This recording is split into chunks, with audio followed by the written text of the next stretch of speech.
미국 개척 시대 서부에 한 산골 마을이 있었습니다. 그 마을엔 교회가 있었고 그 마을 주민들, 교인들은 목사님을 청빙하였습니다. 그래서 참 훌륭한 목사님이 부임을 하셔 모든 교우들이 행복해하고 기뻐했다고 합니다. 근데 이 산골 마을은 무엇을 주업으로 먹고 살았냐면 이 벌목을 했던 것이죠. 큰 나무를 베어서 그걸 통나무로 만들어서 그 마을을 흐르고 있는 아랫마을로 흘러가는 강에 이제 그 나무를 띄어서 내려 보내면 그 아래쪽에 있는 목재 공장에서 그걸 가공하는 것이죠. 그래서 내려보낸 나무 수만큼, 통나무 수만큼 이제 수익이 발생하는 것입니다. 그런데 이 교회가 있는 마을 위쪽에도 또 다른 마을이 있었고 그 마을에서도 같이 비슷한 벌목 사업을 하였습니다. 이제 목사님이 예배를 드리고 마을이 어떤지 주민들의 삶이 어떤지 이제 주중에 돌아보았죠. 열심히 일을 했습니다. 정말 구슬땀이 다 비오듯 온몸을 젖듯 일하는 모습이 너무나 보기 좋았습니다. 그래서 좀 더 가까이 가서 보는데 뭔가 이상한 행동을 하고 있었습니다. 그건 뭐냐면 윗 마을에서 보낸 목재가 있을 거 아닙니까? 근데 그 목재 끝을 이 마을 주민들이 자르고 있는 것이죠. 사실 그건 무엇이냐면 두 개의 마을에서 목재를 내려다 보니까 이 목재 공장에서는 어떤 나무가 어느 마을 건지 알 수 없었습니다. 그래서 협의하기를 아랫마을, 윗마을 다른 표식을 그 목재 끝에다가 새겨놓은 것이죠. 근데 이 아랫마을 사람들이 윗마을에서 보낸 통나무 목재 끝을 자르고 거기에 자기 마을 표식을 해서 내려 보내고 있었습니다. 충격이었죠. 그래서 기도하는 중에 이 목사님이 주일날 설교를 합니다. 그 주일 설교의 제목은 내 이웃의 물건을 도적질하지 말라였습니다. 그렇게 설교를 들은 모든 성도들의 얼굴빛이 환하면서 아멘, 아멘. 또 예배 끝나고 나가면서는 목사님 은혜 받았습니다. 그리고 나가는 것이죠. 우리 성도님들이 마음에 큰 깨달음을 얻고 돌아가시는 거구나. 그래서 기대를 안고 다시 주중에 마을을 이렇게 싹 살피는 것이죠. 이제는 안 자르겠지. 웬걸요? 그들은 아무 일 없었다는 듯이 다시 그 목재 끝을 자르고 있었습니다. 이 목사님은 충격이었습니다. 하지만 분내지 않고 기도하면서 하나님 어떻게 할까요? 다시 말씀을 전하여라 라는 감동을 받으셨는지 그 다음 주에 다시 설교를 했습니다. 그 설교 제목은 삼가 모든 탐심을 물리치라. 욕심을 물리치라는 내용의 설교였죠. 또 성도들은 아멘, 믿습니다. 그렇게 살겠습니다. 탐심을 물리치겠습니다. 그렇게 예배를 드리고 돌아갔습니다. 이번에는 이제 목재 끝을 자르지 않겠지. 하지만 이게 웬일입니까? 그들은 여전히 그들의 삶의 자리에서 그 윗마을에서 보낸 통나무 끝을 자르고 있었습니다. 이 목사님은 정말 자괴감이 들었던 것이죠. 하나님 어떻게 해야 합니까? 그리고 세 번째 설교를 합니다. 그 설교의 제목은 내 이웃의 통나무 끝을 잘라내지 말라라는 설교의 제목이었습니다. 앞에 두 번 설교를 듣고는 예, 아멘 했던 성도들이 이번에는 어떻게 했을까요? 주보에 적힌 그 제목을 보는 순간 목사님을 째려보기 시작합니다. 결국 그 목사님은 그 교회에서 쫓겨나셨다고 합니다. 여러분, 제가 지금 무슨 얘기를 하고 있는 걸까요?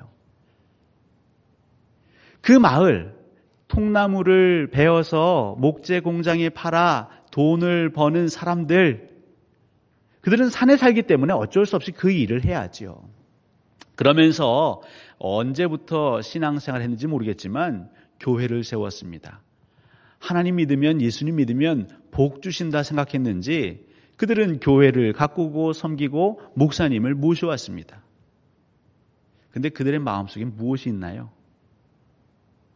그냥 우리는 주일날, 평일에는 열심히 일하고 주일에는 양복 딱 정장 갖춰 입고 그냥 내가 듣고 싶은 얘기, 내 마음을 평안케 하는 얘기, 그 1시간 드리면 그것으로 족한데, 아니 우리가 불렀고 우리가 월급 주는 당신이 뭐기에 우리 보고 이래라 저래라 하느냐라고 생각했기에 그 목사를 쫓아보낸 것이죠. 지금 제가 드린 이 이야기는 그 미국, 저 태평양 건너 미국, 그것도 오래전에 그 서부 개척 시대의 이야기로 끝났을까요? 여러분 한번 진지하게 고민해 보시기 바랍니다. 오늘 디도서에도 같은 일이 벌어지고 있지요. 이 디도가 남겨진 그레데 섬, 근데 이 그레데 섬도요, 정말 말로 다 할 수 없는 형편없는 영적 침체 상태 가운데 놓여 있습니다. 여러분 우리 16절을 한번 다 같이 읽어보실까요? 같이 읽겠습니다. 시작.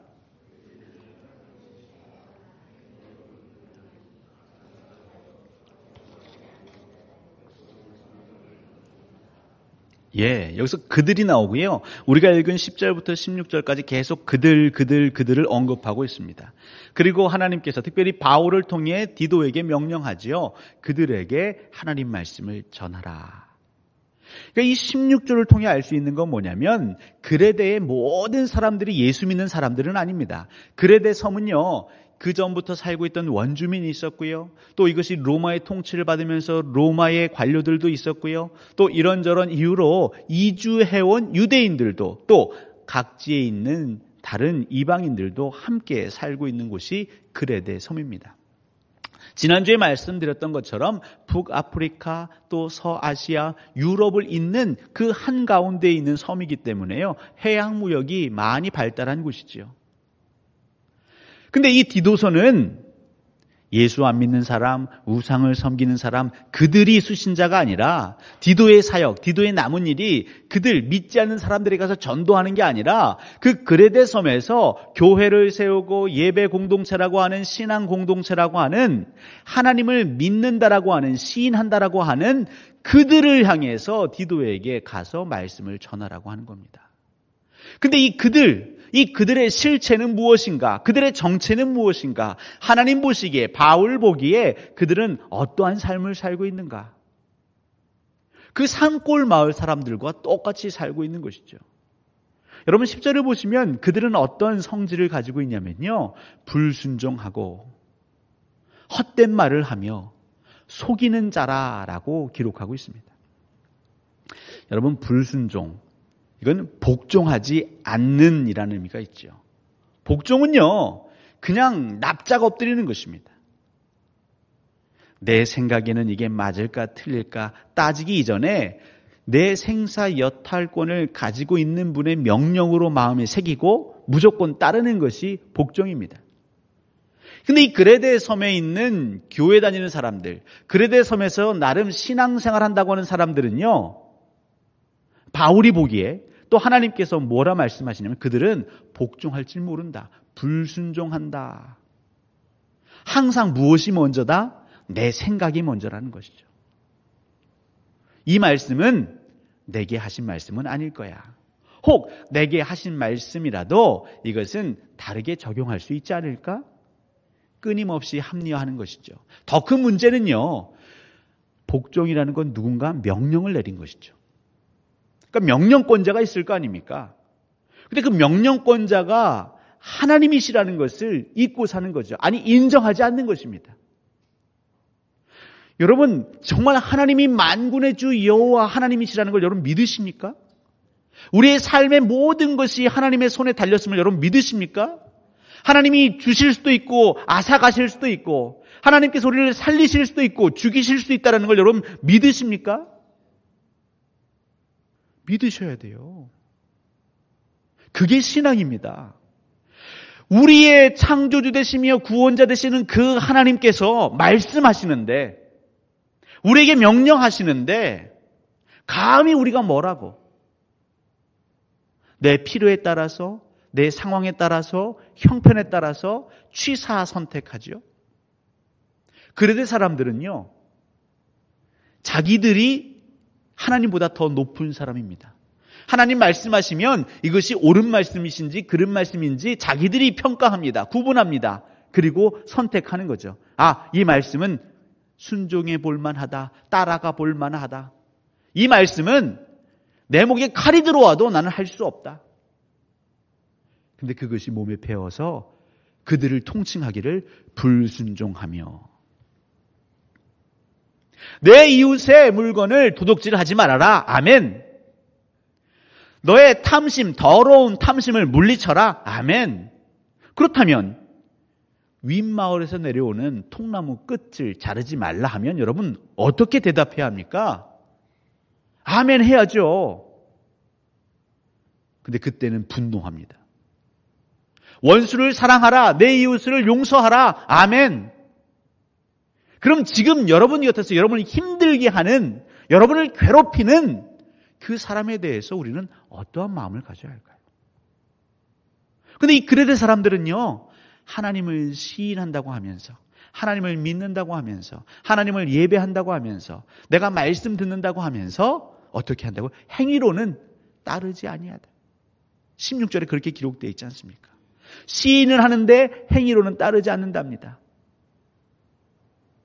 불순종하는 자요, 가증한 자요, 외식하는 자입니다.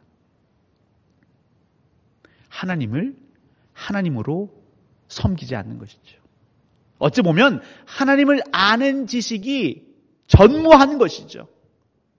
그냥 하나님은 내가 필요할 때 기도하면 다른 우상들처럼 도움의 손길을 펼치는 그런 내 욕구를 충족시켜주는 도우미 정도로만 그레데 사람들은 생각하고 있었던 것이죠.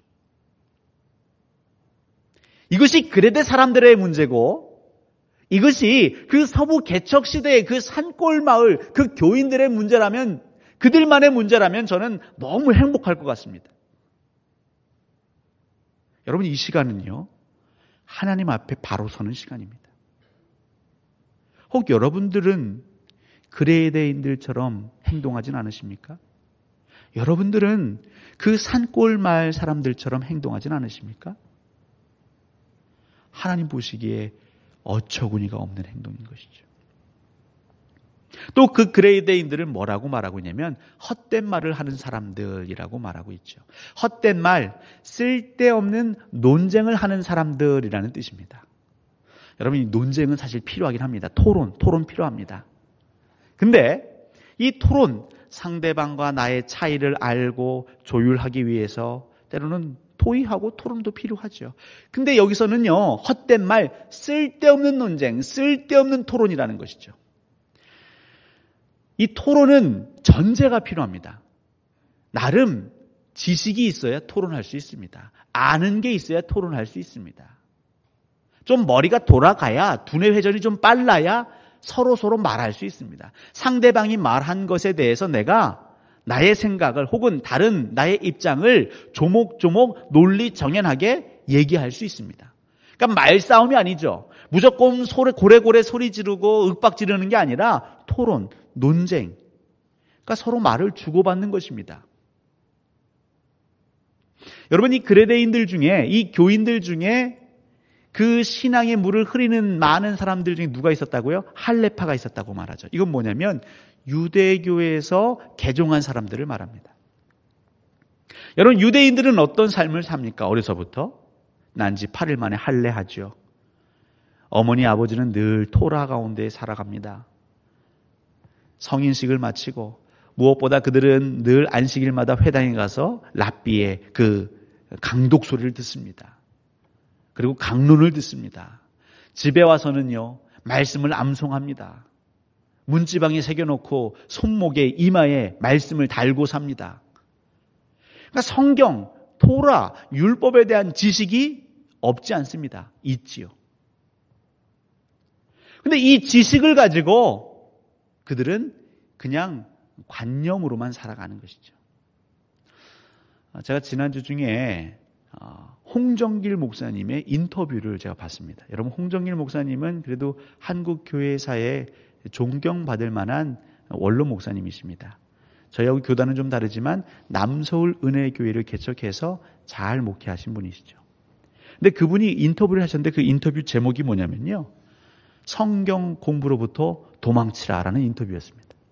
설교는 아니고 인터뷰였습니다.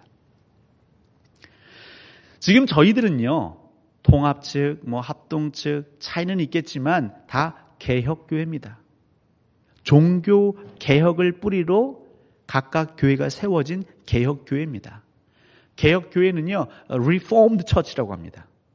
리폼 아시죠? 리폼. 우리가 쓰고 좀 다른 것을 좀 수선하는 걸 뭐 하죠? 리폼한다고 합니다. 그러니까 Reformed Church는 날마다 순간마다 우리 안에 하나님 말씀대로 살지 못하고 부식되고 무너지고 어그러진 게 있으면 항상 말씀으로, 오직 은혜, 오직 믿음, 오직 성경으로 계속 수선해 가는 게 개혁교회입니다. 그러니까 수선해야 되는 것이죠. 근데 이 개혁교회가 언제서부턴가 개혁주의적 성향을 띈다는 것이죠. 주의, 이념, 사상, 학문적인 접근. 루터가 뭐라고 말했느냐? 깔뱅이 뭐라고 말했느냐? 쯔빙글리는 뭐라고 말했느냐? 여러분, 그것도 더 중요하지만요, 개혁교회는, 우리 대한예수교 장로교회는요, 무엇을 위해서, 하나님 나라와 영광을 위해서 예수 그리스도의 말씀, 보혜사 성령님의 감동을 따라 순종하는 것이 개혁교회입니다. 그런데 이 개혁교회가 학문에, 그 개혁자들의 서적에 매이기 시작합니다. 성경 연구합니다. 우리나라 교회도요, 부흥기를 맞이하는데 그 부흥기를 맞이하는 가운데에 아주 획기적인 전환이 하나 있었습니다. 예전에는요, 어떻게 신앙생활 했습니까? 그냥 오로지 부르짖는 기도, 하나님 앞에 헌신하고 일자무식이어도 믿습니다 하면서 신앙생활 했죠. 물론 병폐가 있습니다. 그런데 언제서부턴가 제자훈련, 성경 공부가 시작됐죠. 그러다 보니까 사람들이 마치 신세계를 만난 듯이 눈이 뒤집어지더니 제자훈련하는 교회, 성경 공부하는 교회로 막 몰려갑니다. 그러더니 교회가 막 커지기 시작합니다. 이 홍정일 목사님은 그 시대를 목회하셨던 분이에요. 동료 목사님들과 수많은 고민을 나누셨던 분입니다. 이제 와서 자기가 솔직히 털어놓는 거죠. 우리 역사상 그렇게 많은 성도들이 짧은 시간에 몰려드는 것을 경험한 적이 없는 한국교회 우리 원로 목사님들이 고민 끝에 어떻게 할까? 그리고 둘러봤더니요, 이미 우리보다 먼저 이것을 경험한 나라가 있었습니다. 교회가 있었습니다. 거기는 미국 교회죠. 그래서 미국 교회를 탐방하기 시작합니다. 벤치마킹하기 시작합니다. 여러분, 수정교회라고 하십니까? 크리스탈 처치. 미국 가면, 특별히 성지순례 혹은 교회 탐방 가면 꼭 한 번씩은 들립니다. 너무너무 아름답기 때문이죠. 그 로버트 슐러 목사님이 읽은 그 수종교회, 거기서 어떻게 하는지, 웰로크릭 교회 어떻게 하는지, 어떻게 하면 이 갑자기 몰려든 교인들을 관리할 수 있는지, 그걸 배워오셨다는 거죠. 그리고 그것을 똑같이 아니면 조금 변형해서 한국교회에 이식했다는 거죠. 여러분 아시겠지만 2010년 즈음에 그 수종교회, 로버트 슐러 목사님이 개척했던 그 수종교회는 파산했습니다. 여러분 지금 가시면요, 그 교회는 로마 카톨릭에 팔렸습니다. 그러니까 그 인터뷰를 보면서 저 역시 공감했지만 그 목사님 그러는 거죠. 그때는 몰랐는데 지나고 보니까 우리가 엉뚱하게 목회해왔다. 다시 목회한다면 그렇게 목회하지 않을 것이다. 우리 성도들이 성경 공부, 말씀 연구 물론 필요한데 성경 공부, 말씀 연구에 갇혀버려서 개혁이라는 것은 움직임이고 운동이고 변화인데 그냥 나는 성경 공부하고 말씀 연구하면 괜찮은 사람처럼 스스로 생각하는 그런 환상의 착각에 가다버렸다는 거죠. 그러니까 지식은 있으니까 그 지식을 어떻게 합니까? 논쟁합니다. 토론합니다. 너는 틀렸다. 나는 맞았다. 이렇게 기도해야 한다. 이렇게 침례하고 세례해야 한다. 이렇게 목회해야 한다. 말은 많은데요. 중요한 건 개혁이 없어요. 변화가 없어요. 자기 혁신, 자기 개선이 없는 것이죠.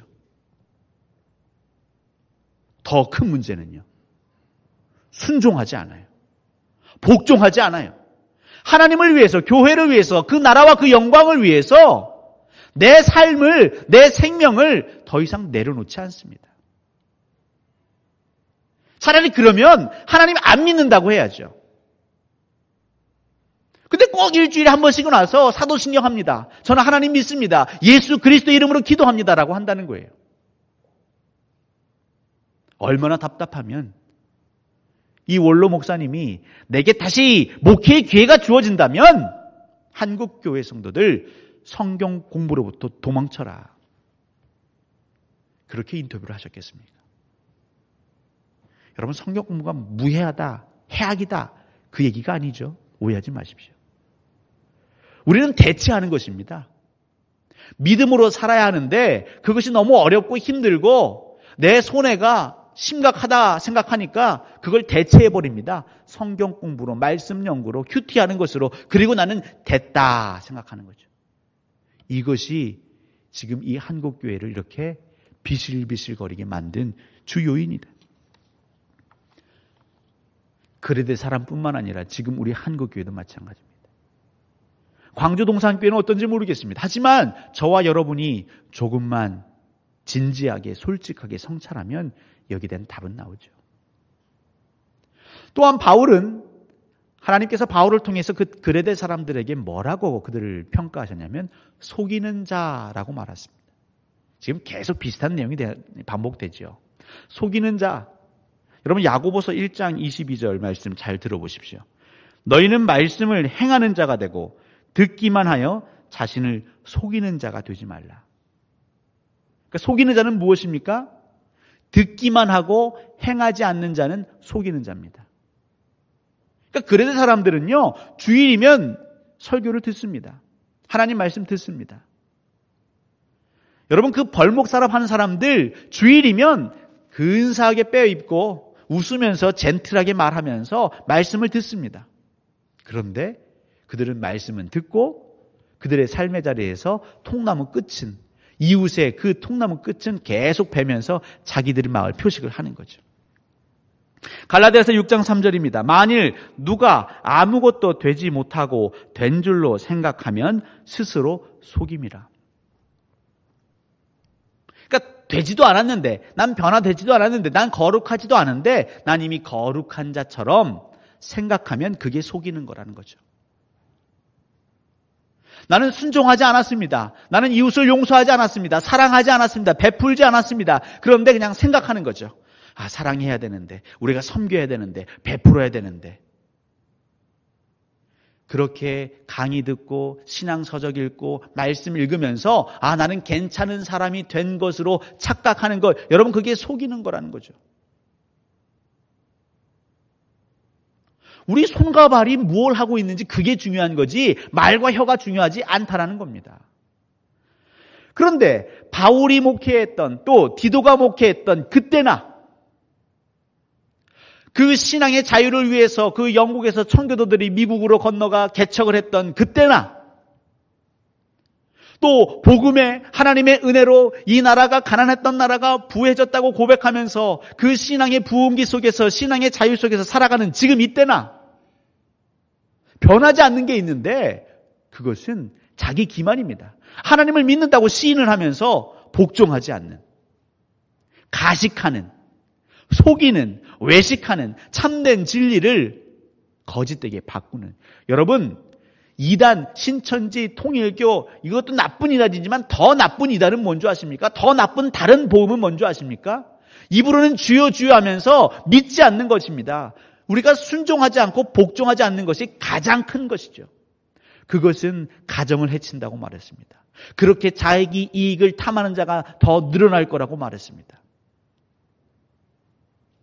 이것은 저의 얘기가 아니고 이것은 지금 하나님께서 저와 여러분들 광주 동산교회에 주시는 말씀입니다. 이 자리에서 이 말씀이 하나님의 말씀이라고 믿으신다면, 그 마음으로 그 말씀을 받아들이시는 분이 계신다면 우리는 어떻게 할까요? 이유, 고하, 과거와 현재의 문제를 따지지 않고 지금 우리는 엎드려야 합니다. 순종하려고, 복종하려고 애써야 하는 것이죠. 근데 그레데인들은 그러지 않았습니다. 여러분, 그러면 어떤 일이 벌어질까요? 우리는 상상하기 싫지만 내가 싫어하는 방식으로 하나님은 다가오십니다. 맞춤 훈련하시는 것이죠. 그래? 알았어. 바울이 디도에게 그래서 무엇을 말합니까? 두 가지 표현으로 얘기하죠. 그들의 입을 막으라. 그들의 입을 막으랍니다. 그리고 그들을 엄중히 꾸짖으라 이렇게 말합니다. 이건 같은 표현 아니겠습니까? 지금까지는 인격적으로 온유하게 있는 얘기 형편 다 들어주면서 그래 그랬구나. 이제는 그렇게 하지 말고 확실하게 강력하게 그들의 잘못된 부분을 뜯어 고쳐라 이렇게 말하고 있는 것이죠. 물론 여기서 한 가지 주의하실 건 있습니다. 어떤 분들은 그렇지 그래서 막 엄하게만 하시는 분이 있는데 그 엄하게 하는 목적이 무엇입니까? 성경을 잘 보시면 그들의 믿음이 온전하게 하려 함이라. 그러니까 꾸짖는데 엄하게 하는데 오히려 그들의 믿음이 어긋날 것 같으면 그 방법은 잘못된 거죠. 온전하게 하기 위해서, 그들의 믿음이 건전해지기 위해서, 그 유대인들의 허탄한 이야기에 마음을 뺏기지 않기 위해서 이제는 방법을 바꿔라 이 말입니다. 그 상황에 맞는 방법으로 전환하라 이 말이죠.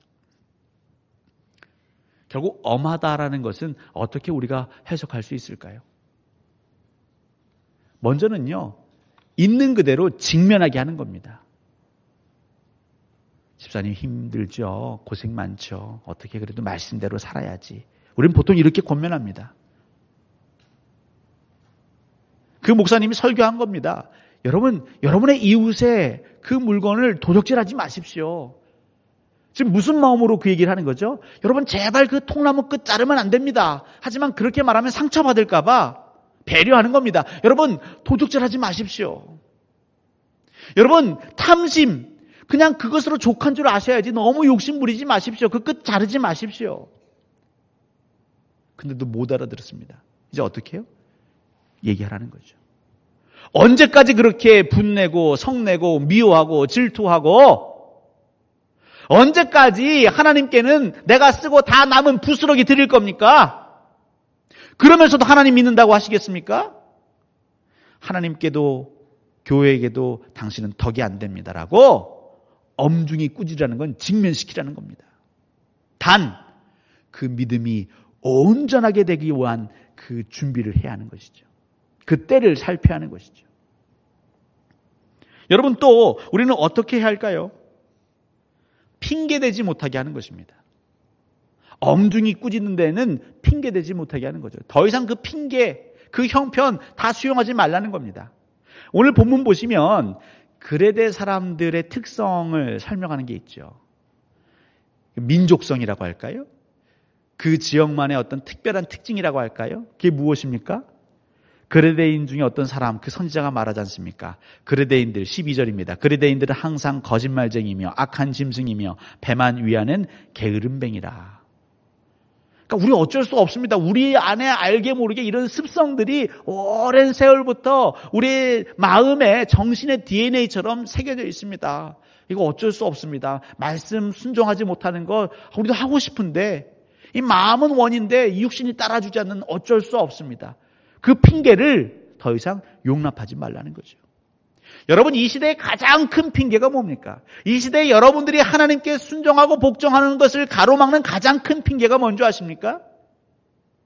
먹고 사는 문제죠.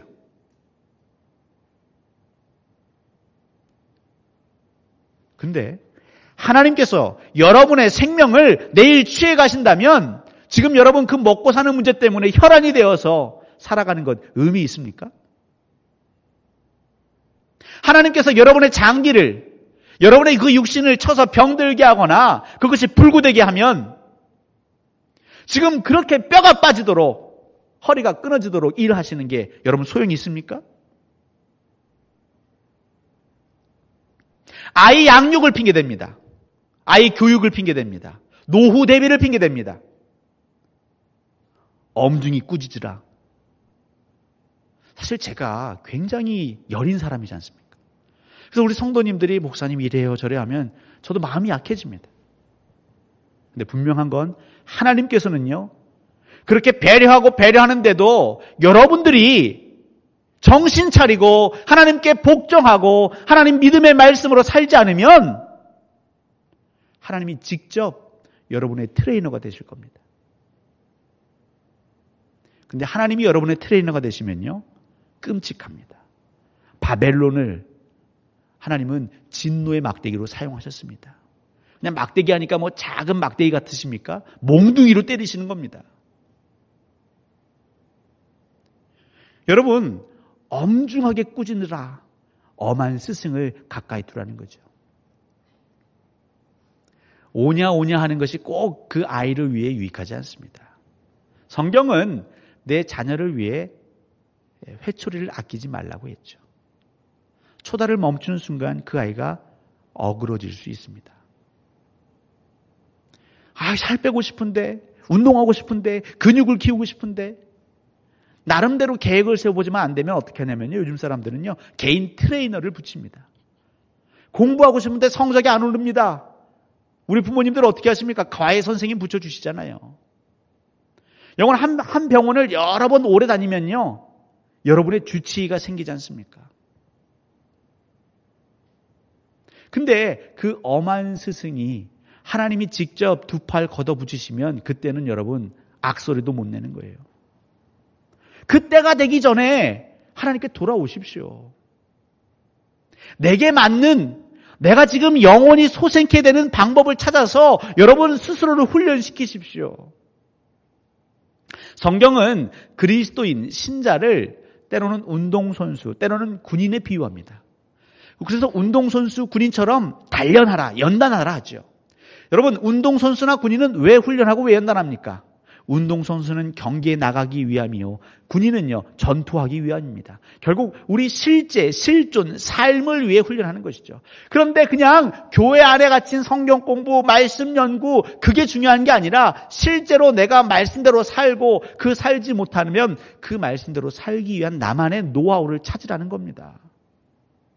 그렇게 6일 동안 사시고요, 주일날 오셔서는 내가 성공한 부분, 이렇게 했더니 그 전에는 안 됐는데, 말씀대로 순종하지 못했는데 내가 이 방법대로 해봤더니, 나를 쳐서 복종시켰더니 그 순간만큼은 내가 말씀에 복종했어. 여러분, 그 은혜를, 그 간증을 나누는 게 주일 성도의 교제입니다. 혹은 답답한 게 있으면 나는 해봤는데 왜 안 되지? 집사님, 권사님, 장로님은, 권사님은, 집사님은 이럴 때 어떻게 하셨어요? 그걸 물어보는 게 성도의 교제입니다. 여러분, 목사에게 와서, 교회에 와서, 왜 우리 교회는 양육 프로그램이 없습니까? 물론 기초적인 양육은 필요하겠지만요, 여러분에게 맞는 맞춤 훈련은 여러분들이 스스로 찾아가시고요, 그게 정 안 되면 어떻게 하셔야겠어요? 찾아오셔야죠. 몸이 아픈 환자가 있습니다. 몸이 아프면 어떻게 할까요? 병원에 가야겠죠. 여러분, 병원에 가면 끝납니까? 아니죠. 병원에 가서도요, 해야 할 일이 있습니다. 내 증상에 맞는 진료과를 찾아가야 됩니다. 그리고 많은 선생님 중에 나를 잘 고칠 수 있는 선생님 찾아가야 합니다. 그리고 상담합니다. 진료합니다. 그러면 그 선생님이 처방 내리시겠죠. 약을 주시겠죠. 그럼 어떻게 해야 될까요? 나는 내 집에 돌아와서 그 처방된 약을 복용해야 됩니다. 그래야 낫는 거죠. 그래야 회복될 수 있죠. 뿐만입니까? 약뿐만 아니라, 선생님, 혹시 과로하십니까? 과로해서는 약을 드셔도 낫지 않을 수 있습니다. 혹시 음주하십니까? 과음하십니까? 술을 드시면 이 약을 드셔도 낫지 않을 수 있습니다. 그런 걸 조심하십시오 말하면 그 생활 습관에도 어떻게 해요? 따라야 회복되는 것이죠. 여러분, 주일날 교회에 와서 앉아만 있는다고 회복되지 않습니다. 왜냐하면 각자 느끼고 있는, 또 고생하는 문제가 다 다르거든요. 그럼 어떻게 하셔야겠어요? 이곳에 오셔서도 내 문제를 잘 다룰 수 있는 영적 리더를 찾아가셔야죠. 동반자를 찾아가셔야죠. 목사에게 오셔서 그런 걸 상담하셔야죠. 한국교회 목사들은요, 그런 영적 상담, 영적 돌봄하는 데 시간을 상당 부분 할애하는 게 아니고요. 이 벽지는 뭘로 할까요? 이 일은 어떻게 할까요? 여러분, 우리가 뭐 작업반장입니까? 목사를 그렇게 활용하지 마십시오. 영적 돌봄, 영적 상담, 영적 진료를 위해서 찾아오십시오. 그리고 여러분에게 맞는 맞춤형 훈련, 맞춤형 진료를 받으시란 말입니다. 그리고 여러분의 삶의 자리에 돌아가서는 그렇게 해보는 거죠. 그 약을 복용하는 겁니다. 그리고 하지 말라는 걸 안 해보는 겁니다. 그리고도 효과가 없으면 어떻게 해요? 또 와서 또 처방받는 것이죠. 언제까지요? 나을 때까지. 그레데 섬 사람들은 그렇게 하지 않았습니다. 서부 개척교회, 개척시대의 그 산골 마을 교회는 그렇게 하지 않았습니다. 사랑하는 성도 여러분, 하나님은 지금 말씀하십니다. 우리 각 사람이 내 심령을 살릴 수 있는 나만을 위한 그 맞춤 영적 훈련, 경건의 훈련을 지금 당장 시작하라 말씀하십니다. 그걸 해야 삽니다. 그걸 해야 건강해집니다. 여러분, 그것을 해야 회복됩니다. 여러분, 그것을 해야 교회의 영광을 보실 수 있고요. 그것을 해야 하나님의 나라의 그 기쁨과 희열을 여러분이 맛볼 수 있습니다. 더 늦기 전에 하나님이 친히 두 팔 걷어붙이시고 안 되겠다, 몽둥이 드시기 전에 아직 하나님께서 우리에게 기회 주실 때 여러분의 삶의 자리에서 하나님 말씀에 복종하시는, 그 말씀을 듣고 행하시는 하나님 마음에 합한 그리스도인 되시기를 예수 그리스도 이름으로 간절히 축원합니다.